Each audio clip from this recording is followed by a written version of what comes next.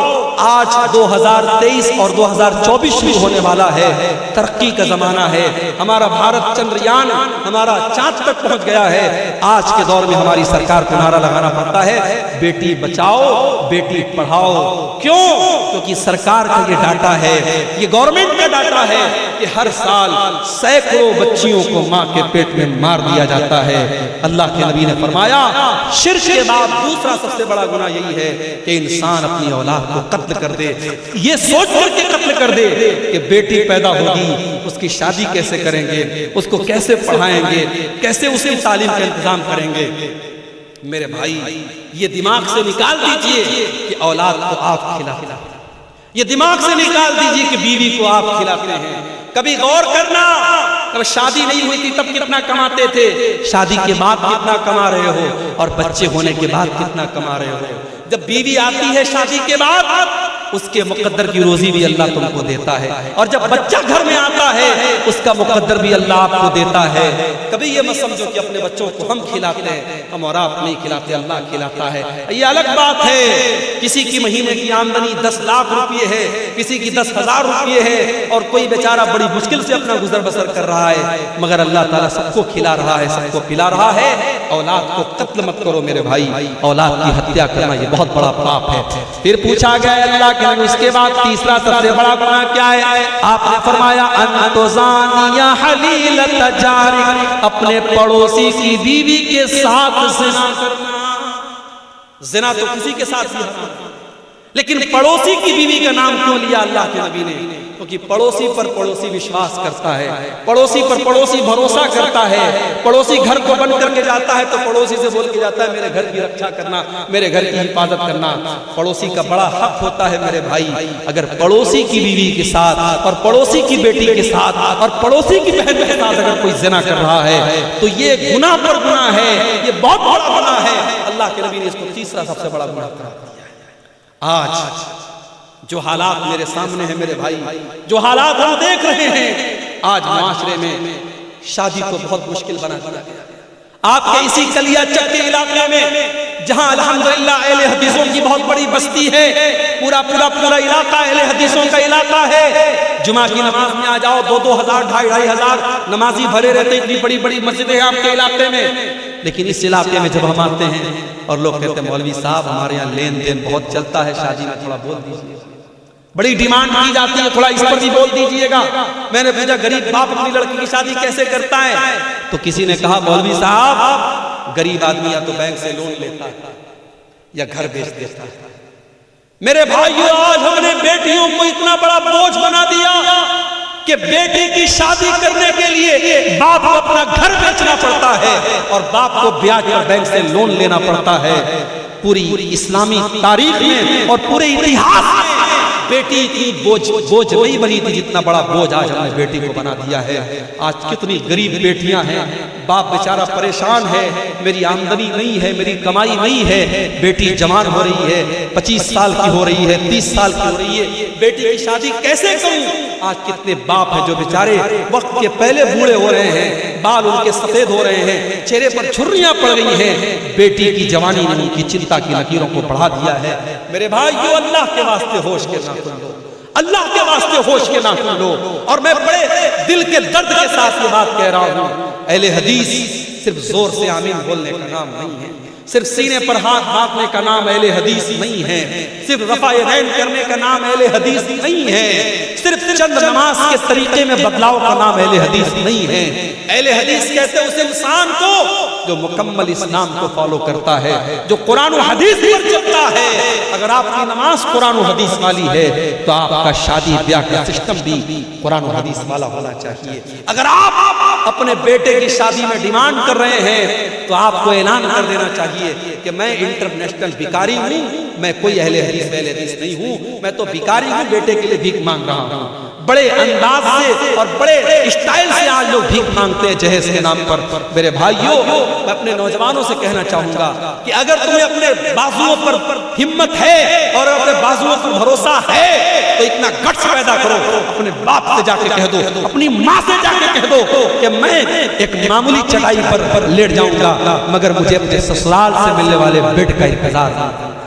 میں گھڑے کا ٹھنڈا پانی پی لوں گا، مجھے سسرال سے ملنے والی فریز کا انتظار نہیں ہے. میری بیوی اپنے ہاتھوں سے کپڑا دھل لے گی، مجھے سسرال کی واشنگ مشین کا انتظار نہیں ہے. میں اپنے بیٹی کے باپ کو میں جہیز کے نام پر کوئی اس کے اوپر بوجھ نہیں ڈالوں گا. آج میرے بھائیوں ان ڈیمانڈوں کی وجہ سے بیٹی بوجھ ہو. نکاح کو آسان کرو میرے بھائی، نکاح کو آسان کرو، ورنہ آج ابھی نیوز آئی ہے یو پی کے اندر سے، مدرسے میں پڑھنے والی لڑکی اسلام چھوڑ کر کے دوسرے مذہب میں داخل ہو چکی ہے، مرتد ہو چکی ہے. یہ اتر پردیش کی نیوز ہے. آج اتر پردیش سے لے کر بنگال تک کتنی مسلمان لڑکیاں ہیں جو اسلام کو چھوڑ رہی ہیں، مرتد ہو رہی ہیں، دین اسلام کو چھوڑ کر کے دوسرے مذہب میں داخل ہو رہی ہیں. یہ رونے کا مقام ہے میرے بھائی. اسلام کوئی ایسا دین تو نہیں ہے، یہ تو اللہ کا دین ہے. آج یہ دور آ گیا کہ ہماری بیٹیاں، ہماری بہنیں اسلام کو چھوڑ کے جا رہی ہیں اور ہمیں سمجھانا پڑ رہا ہے کہ اسلام بہت اچھا دین ہے. ہم نے تو تاریخ میں سمیہ کا واقعہ پڑھا تھا، ہم نے تو تاریخ میں ایسی عورتوں کا واقعہ پڑھا تھا جنہوں نے اپنی جان دے دی مگر ایمان کو جانے نہ دیا. اور آج عشق اور پیار کے نام پر اور محبت کے نام پر مسلمان لڑکی اپنے مذہب کو اور اپنے اسلام کو چھوڑ رہی ہے. میرے بھائیوں، نکاح کو آسان کرو، نکاح کو آسان کرو. آج ایسی لڑکیوں کے میرے پاس بھی میسج آتے ہیں، ای میل آتا ہے، مولوی صاحب میرا باپ میری شادی ایسی جگہ کرنا چاہتا ہے جہاں لڑکا قبر پرست ہے، مزار پہ سجدہ کرتا ہے، قبر پہ سجدہ کرتا ہے، پورے گھر میں تعویذ پہنا جاتا ہے. مولوی صاحب میں ایسے گھر میں شادی نہیں کرنا چاہتی ہوں. میں نے اپنے باپ سے کہا کہ میری شادی فلاں کے ساتھ کر دیجئے، وہ لڑکا نیک ہے، دیندار ہے اور قرآن و حدیث پر چلنے والا ہے، لیکن میرا باپ تیار نہیں ہے. کان کھول کر کے سن لو، اگر لڑکی کی شادی اس کے ولی کی اجازت کے بغیر جائز نہیں ہے تو لڑکی کی شادی زبردستی کرنا بھی جائز ہے. زبردستی اگر آپ اپنی لڑکی کی شادی اس کی مرضی کے بغیر غلط جگہ کر رہے ہیں تو یہ بھی جائز نہیں ہے. لڑکی کی اجازت بھی ضروری ہے. اگر لڑکی کی شادی میں اس کے گارجین کا تیار ہونا اور اس کے ولی کا راضی ہونا ضروری ہے تو لڑکی کی رضامندی بھی ضروری ہے. آپ زبردستی اگر لڑکی کی شادی کرتے ہیں تو اسلام کی نظر میں یہ نکاح بھی ویلڈ نہیں ہے، صحیح نہیں ہے. اس لیے میرے بھائی تھوڑے سے اس معاملے میں سمجھداری سے کام لیجئے. اگر لڑکی کسی لڑکے کے ساتھ شادی کرنے کو بول رہی ہے یا لڑکا کسی لڑکی کے ساتھ شادی کرنے کو بول رہا ہے اور وہ رشتہ صحیح ہے، دین کے اعتبار سے کوئی خرابی نہیں ہے، تو ماں باپ آپ ضد نہ کریں اور نکاح کر دیں تاکہ آئندہ زندگی میں وہ لڑکا یا لڑکی کوئی ایسا قدم نہ اٹھائے جس سے پورے خاندان کی عزت پر دھبا لگے. اس معاملے میں ہمیں سمجھداری سے کام لینا پڑے گا. اللہ کے پیارے نبی فرماتے ہیں اذا خطب الیکم ممن ترضون دینہ وخلقہ، جب تمہاری لڑکیوں کے لیے ایسا رشتہ آئے، لڑکا دیندار ہے اور لڑکا اچھے اخلاق والا ہے، فزوجوہ، تو تم اپنی لڑکیوں کی شادی ایسے لڑکوں سے کر دو. اگر ایسا نہیں کرو گے تکن فتنۃ فی الارض وفساد عریض، تو زمین کے اندر فساد پھیلے گا اور فتنہ پھیلے گا. تو میرے بھائیو اگر ہمیں زناکاری کو روکنا ہے تو ہمیں نکاح کو آسان کرنا ہے. اور آگے بڑھیے، اللہ کے نبی فرماتے ہیں اجتنبوا السبع الموبقات، 7 ہلاک کر دینے والے گناہوں سے بچو. صحابہ نے پوچھا ہے اللہ کے نبی کون سے 7 ہلاک کر دینے والے گناہ ہیں؟ آپ نے فرمایا الشرک باللہ، سب سے بڑا گناہ تو اللہ کے ساتھ شرک کرنا ہے جو اللہ معاف نہیں کرے گا. اگر شرک کی حالت میں انسان مر گیا تو اللہ کیا اس کو جنت ملنے والی نہیں ہے. الشرک باللہ، سب سے بڑا گناہ شرک کرنا، نمبر 2 والسحر جادو کرنا۔ آج جادو بھی ہو رہا ہے، آج جادو بھی ہو رہا ہے، آج ایک دوسرے سے حسد اور جلن میں لوگ ایک دوسرے کے اوپر جادو بھی کروا رہے ہیں، عورتیں بھی جادو کروا رہی ہیں، مرد بھی جادو کروا رہے ہیں۔ جادو کرنا کرانا حرام ہے، اللہ کے نبی کہتے ہیں ہلاک کر دینے والا دوسرا بڑا گناہ جادو کرنا۔ تیسرا گناہ وقتل النفس التي حرم اللہ الا بالحق، اور کسی نردوش کی ہتیا کرنا، کسی بے گناہ کا قتل کرنا، کسی بے گناہ کو قتل کر دینا اور کسی بے گناہ کو مار ڈالنا، یہ تیسرا بڑا گناہ ہے۔ نمبر 4 وَأَكْلُ الرِّبَا، سود کھانا، بیاج کھانا، انٹرسٹ کھانا، اور انٹرسٹ پر لوگوں کو قرضہ دینا، 1 لاکھ دے کر کے 1,02,000 لینا، 1,05,000 لینا۔ سود اور بیاج کی جتنی شکلیں، کان کھول کر کے سن لو، اللہ کے نبی فرما رہے ہیں وَأَكْلُ الرِّبَا، سود اور بیاج کھانا یہ بھی ہلاک کر دینے والا گناہ ہے۔ آج کتنے مسلمان ہیں جو سود اور بیاج کا لین دین کر رہے ہیں، اور سود کی جب بات آئی ہے تو یہ بھی سن لو کہ جس طریقے سے سود کا کھانا حرام ہے اور سود کا لینا حرام ہے، ویسے ہی سود اور بیاج کا دینا حرام ہے۔ آج بندھن بینک کے نام پر اور بندھن لون کے نام پر آج گھر گھر عورتوں کے نام پہ لوگ لون لے رہے ہیں اور بیاج پر پیسہ لے رہے ہیں۔ یاد رکھو اللہ کے نبی نے بیاج کھانے والے، بیاج کھلانے والے، بیاج کو لکھنے والے، بیاج کی گواہی دینے والے سب پر اللہ کے نبی نے لعنت کی، اور آپ نے فرمایا سب برابر ہیں۔ اس لیے بیاج کے کھانے کھلانے والے کان کھول کر کے سن لے، ہلاک کر دینے والے گناہوں میں چوتھا گناہ اللہ کے نبی نے فرمایا وَأَكْلُ الرِّبَا، سود کھانا۔ نمبر 5 وَأَكْلُ مَالِ الْيَتِيمِ، اور یتیم کا مال کھانا یہ بھی بہت بڑا گناہ ہے۔ جو بچہ یتیم ہو گیا، جو بچہ انات ہو گیا، جس کا باپ مر گیا، اس کو تو سہارے کی ضرورت ہے، ہو سکے تو اس کے کام آ جاؤ، ہو سکے تو اس کی مدد کر دو، ہو سکے تو اس کا سہارا بن جاؤ۔ لیکن کچھ بڑے بے رحم لوگ ہوتے ہیں جو یتیم کا مال بھی ہڑپ جاتے ہیں۔ کان کھول کر کے ایسے لوگ سن لیں، یتیم کا مال کھانے والا اپنے پیٹ میں جہنم کی آگ بھر رہا ہے۔ اللہ نے فرمایا ان الذین یأکلون اموال الیتامی ظلما انما یأکلون فی بطونہم نارا، جو لوگ یتیم کا مال کھاتے ہیں وہ اپنے پیٹ میں جہنم کی آگ بھر رہے ہیں۔ یتیم کا مال کھانے والا جہنم کی آگ بھر رہا ہے۔ اور اگلی چیز فرمایا وَتَوَلِّي يَوْمَ الزَّحْفِ، اور جنگ کے میدان میں پیٹ پھیر کے بھاگ جانا۔ جنگ کے میدان میں جو پیٹ پھیر کے بھاگ جائے وہ بہت بڑا گناہ کر رہا ہے، ہلاک کر دینے والا گناہ کر رہا ہے۔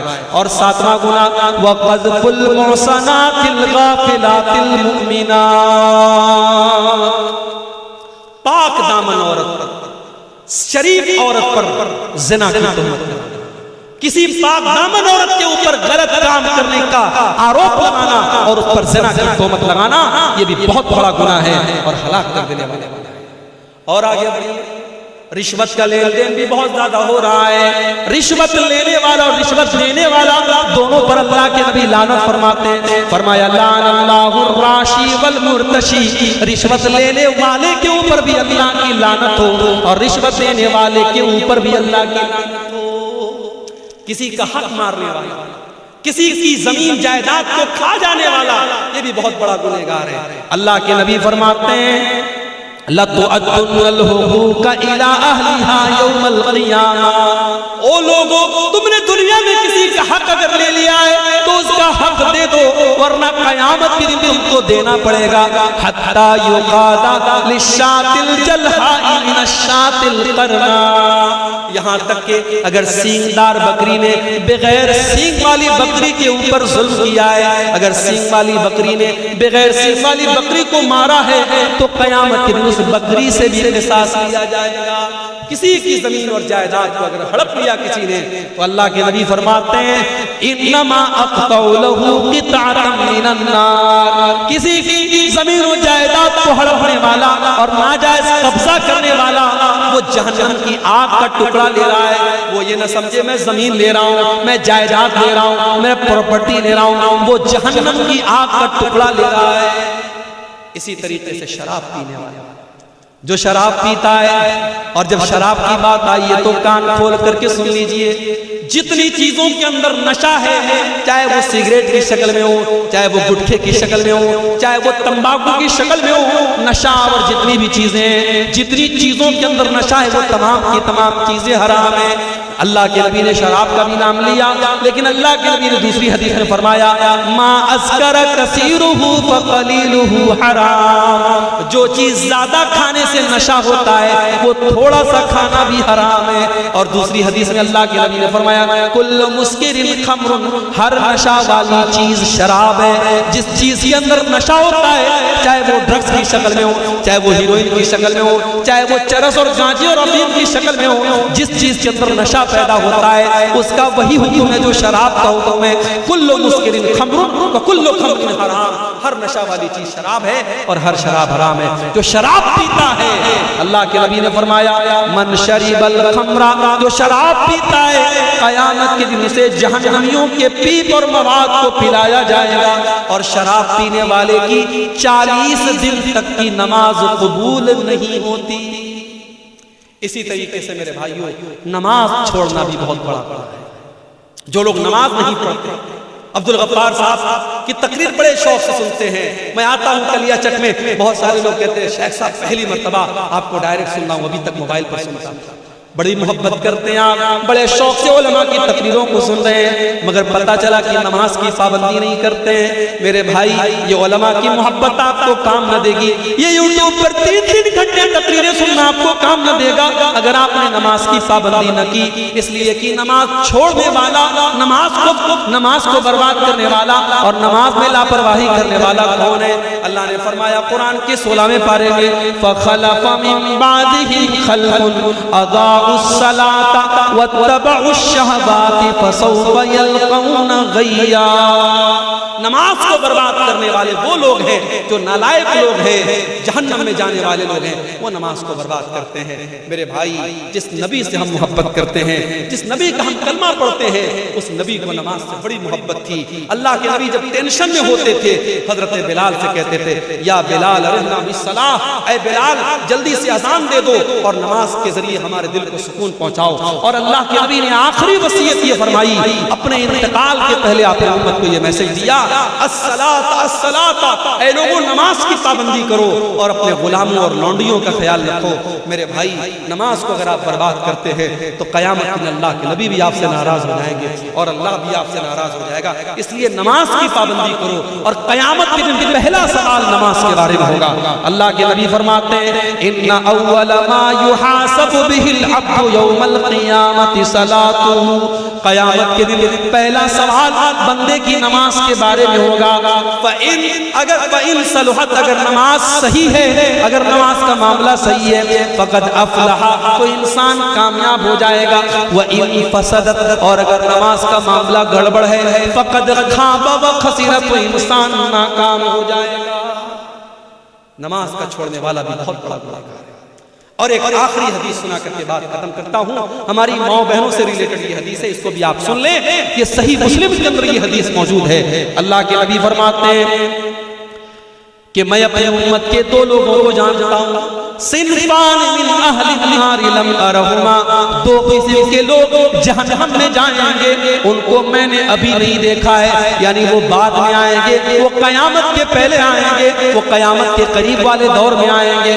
نمبر 1، قوم معہم سیاط کاذناب البقر یضربون بها الناس، ایسے لوگ آئیں گے جن کے ہاتھ میں گائے کی دم کی طرح کوڑے ہوں گے، اور وہ کوڑوں سے لوگوں کو ماریں گے، اتیاچار کریں گے، ظلم کریں گے، وہ اپنے پاور کا غلط استعمال کریں گے، وہ اپنی طاقت کا غلط استعمال کریں گے۔ ہر وہ انسان وہ جو ظلم کرتا ہے، جو لوگوں پر اتیاچار کرتا ہے، وہ اس حدیث کے اندر شامل ہے۔ آپ نے فرمایا ایسے ظالم لوگ جہنم کی آگ میں جلیں گے۔ کبھی کسی پر ظلم مت کرو میرے بھائی، اگر اللہ نے آپ کو پاورفل بنایا ہے، دولت والا بنایا ہے، اپنی دولت کا غلط استعمال مت کرو، اپنے پاور کا غلط استعمال مت کرو۔ یاد رکھو جس پر ظلم کرو گے، اگر اس کے منہ سے بد دعا کی آواز نکلی تو اللہ کے نبی فرماتے ہیں کہ مظلوم کی بد دعا کے درمیان اور اللہ کے درمیان کوئی رکاوٹ نہیں ہے، اس کی بد دعا ڈائریکٹ اللہ کے پاس جاتی ہے، اور مظلوم نے اگر بد دعا کر دی تو آپ کا کام تمام ہو جائے گا، برباد ہو جائیں گے آپ۔ اس لیے کسی پر کبھی ظلم مت کرنا میرے بھائی۔ تو یہ پہلی کیٹیگری کے لوگ ہیں جو جہنم میں جائیں گے۔ اور دوسری کیٹیگری کون ہوگی؟ فرمایا وَنِسَاءٌ كَاسِيَاتٌ عَارِيَاتٌ مُمِيلَاتٌ مَائِلَاتٌ، ایسی عورتیں جو کپڑا پہننے کے باوجود ننگی ہوں گی، کپڑا پہننے کے باوجود ننگی ہوں گی، یعنی ان کا ڈریس ایسا ہوگا، ان کا کپڑا ایسا ہوگا جو ان کے شریر کو پردرشت کرے گا، ان کی باڈی کو ایکسپوز کرے گا، وہ اپنے جسم کو نظر دکھائیں گی، اپنے شریر کا پردرشن کریں گی۔ کاسیات عاریات، کپڑا پہننے کے باوجود ننگی ہوں گی۔ آج کہنے کی ضرورت نہیں ہے کہ آج مسلمانوں کے گھروں میں ایسے کپڑے پہنے گئے، پورا کپڑا نیٹ کا کپڑا ہے، پوری آستین نظر آ رہی ہے، پوری بیک لیس آج جو ہے کپڑے پہنے جا رہے ہیں، پوری پیٹھ نظر آ رہی ہے، پیٹ نظر آ رہا ہے، پورا شریر نظر آ رہا ہے، کپڑا پہننے کے باوجود وہ عورت ننگی ہے، اور مسلمانوں کے گھروں میں ایسے کپڑے پہنے جا رہے ہیں۔ آپ نے فرمایا ممیلات مائلات، ایسی عورتیں جب چلتی ہیں ان کی چال کے اندر بھی بے حیائی ہوتی ہے، وہ اپنی چال کے ذریعے دوسروں کو آکرشت کرتی ہیں، وہ شرما کے نہیں چلتی، وہ تو اترا کے چلتی ہیں، وہ تو بے حیا اور فاحشہ عورتوں کی طرح چلتی ہیں، مائلات، اور خود کو ان بے حیا لوگوں کی طرف مائل ہوتی ہیں، ان کی چال بھی بے حیا عورتوں کی طرح ہوتی ہے، اور وہ غیر مردوں کی طرف آکرشت ہوتی ہے۔ آپ نے فرمایا رؤوسہن کأسنمۃ البخت المائلہ، ان کا ہیئر اسٹائل ایسا ہوگا جیسے اونٹ کا کوہان ہوتا ہے۔ انٹرنیٹ پہ جا کے دیکھ لینا اونٹ کے کوہان والا ہیئر اسٹائل کیسا ہوتا ہے۔ اگر آپ کے گھر کی بہن بیٹی ایسا ہیئر اسٹائل بناتی ہے جو اونٹ کے کوہان کی طرح ہے تو اپنے گھر کی بہن بیٹیوں کو منع کر دینا، یہ جہنمی عورت کی نشانی بتائی گئی۔ رؤوسہن کأسنمۃ البخت المائلہ، اونٹ کے کوہان کی طرح ان کے بالوں کا جوڑا ہوگا، ان کا ہیئر اسٹائل ہوگا۔ آج کل میک اپ کے نام پہ کیا کیا ہوگا؟ ابھی میری اہلیہ ایک دن بتا رہی تھی کہ آج کل کوئی وہ ہونٹ میں کوئی انجیکشن لگا کر کے ہونٹ کو موٹا کرتا ہے، یعنی یہ کیا کیا ہو رہا ہے۔ پلک کو جو ہے آئی برو کو بالکل جو ہے برابر کر دیتی ہیں اور اس میں کاٹ چھاٹ کرتی ہے، جبکہ اللہ کے نبی نے متنمسات جو آئی برو کے ساتھ چھیڑ چھاڑ کرتی۔ ہاں اگر کسی عورت کی آئی برو عام عورتوں کے مقابلے میں بہت زیادہ عجیب و غریب لگ رہی ہے، بدصورت والی کیفیت ہے، تو اس کو وہ صحیح کر سکتی ہے، لیکن خوبصورتی کے نام پر اچھی خاصی اپنی آئی برو کو سیٹ کرنا یہ صحیح نہیں ہے، اور ہونٹ کے اندر انجیکشن لگا کے ہونٹ کو موٹا کرنا یہ حرام ہے میرے ماں اور بہن۔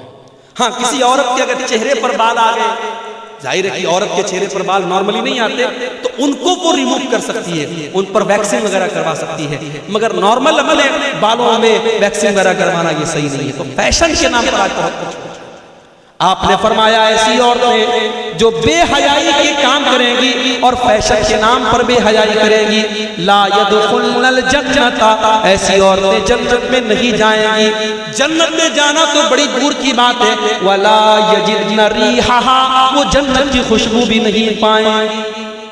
اس لیے ہماری مائیں اور بہنیں اس حدیث کو سننے کے بعد اپنی اصلاح کر لیں، اپنے لباس اور اپنی ڈریس کو صحیح کر لیں۔ اور آخر میں یہی کہنا چاہوں گا میرے بھائی کہ ایک عورت کا جنت میں جانا زیادہ آسان ہے۔ آج تک آپ نے یہ سنا ہوگا عورتیں جہنم میں زیادہ جائیں گی، مگر میں آپ کو طریقہ بتا رہا ہوں، عورتیں 4 کام کر لیں تو جنت میں چلی جائیں گی۔ عورتوں کا جنت میں جانا مردوں کے مقابلے میں آسان ہے۔ عورتوں کو جہاد کے میدان میں نہیں جانا ہے، عورتوں کو جنگ کے میدان میں جا کے لڑنا نہیں ہے۔ بہت سارے کام جو مردوں کے ذمہ ڈالے گئے وہ عورت کو نہیں کرنا ہے، اور صرف 4 کام کر لے وہ جنت میں۔ ایما امرات صلت خمسها وصامت شهرها واطاعت زوجها واحسنت فرجها دخلت من ای ابواب الجنة شاءت۔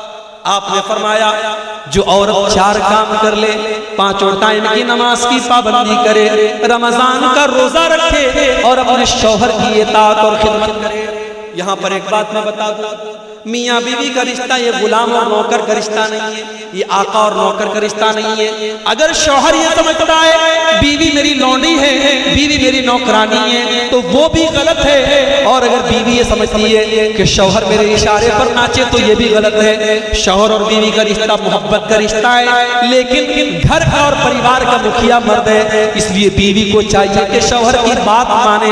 ہاں اگر شوہر کی غلط بات ہے، ناجائز بات ہے، تو بیوی کو نہیں ماننا ہے، لیکن جو صحیح بات ہے وہ بیوی کو ماننا ہے۔ وَأَطَاعَتْ زَوْجَهَا، اپنے شوہر کی اطاعت کرے، وَأَحْسَنَتْ فَرْجَهَا، اور اپنی شرمگاہ کی حفاظت کرے، اپنی آبرو کی حفاظت کرے، اپنے آپ کو زنا سے بچائے، اپنے آپ کو بدکاری سے بچائے۔ یہ چار کام جو عورت کر لے، اللہ کے نبی فرماتے ہیں دخلت من ابواب الجنت شاء، ایسی عورت جنت کے جس دروازے سے چاہے جنت میں چلی جائے۔ تو یہ چند گناہوں کے تعلق سے میں نے آپ کے سامنے میرے بھائیوں بات رکھی ہے۔ اب میں آخر میں اللہ سے یہی دعا کرتا ہوں، اللہ تعالیٰ جو بھی گناہ میں نے بیان کیے ہیں ہم سب کو ان گناہوں سے بچنے کی توفیق عطا فرمائے، اور اگر ہم میں سے کوئی ان گناہوں میں مبتلا ہے اللہ ہمارے ماؤں بہنوں کو بھی اور ہمارے مردوں کو بھی سب کو سچی توبہ کرنے کی توفیق عطا فرمائے۔ اللہ آج کا یہ پروگرام جن بھائیوں کی محنتوں سے منعقد ہوا ہے اللہ ان کی محنتوں کو قبول فرمائے، ان کو جزائے خیر عطا فرمائے۔ کل کا پروگرام باقی ہے، کل ہمارے بڑے عزیز دوست شیخ ابوالکلام سلفی حفظہ اللہ جھارکھنڈ سے تشریف لا رہے ہیں، ہمارے بہت خاص دوست ہیں، کل ان کا بیان بھی آپ حضرات سنیں گے۔ اللہ تعالیٰ ان کی بھی محنتوں اور کوششوں کو قبول فرمائے، اللہ کہنے سننے سے زیادہ ہم سب کو عمل کرنے کی توفیق عطا فرمائے، آمین۔ وآخر دعوانا الحمدللہ رب العالمین، والسلام علیکم ورحمۃ اللہ وبرکاتہ۔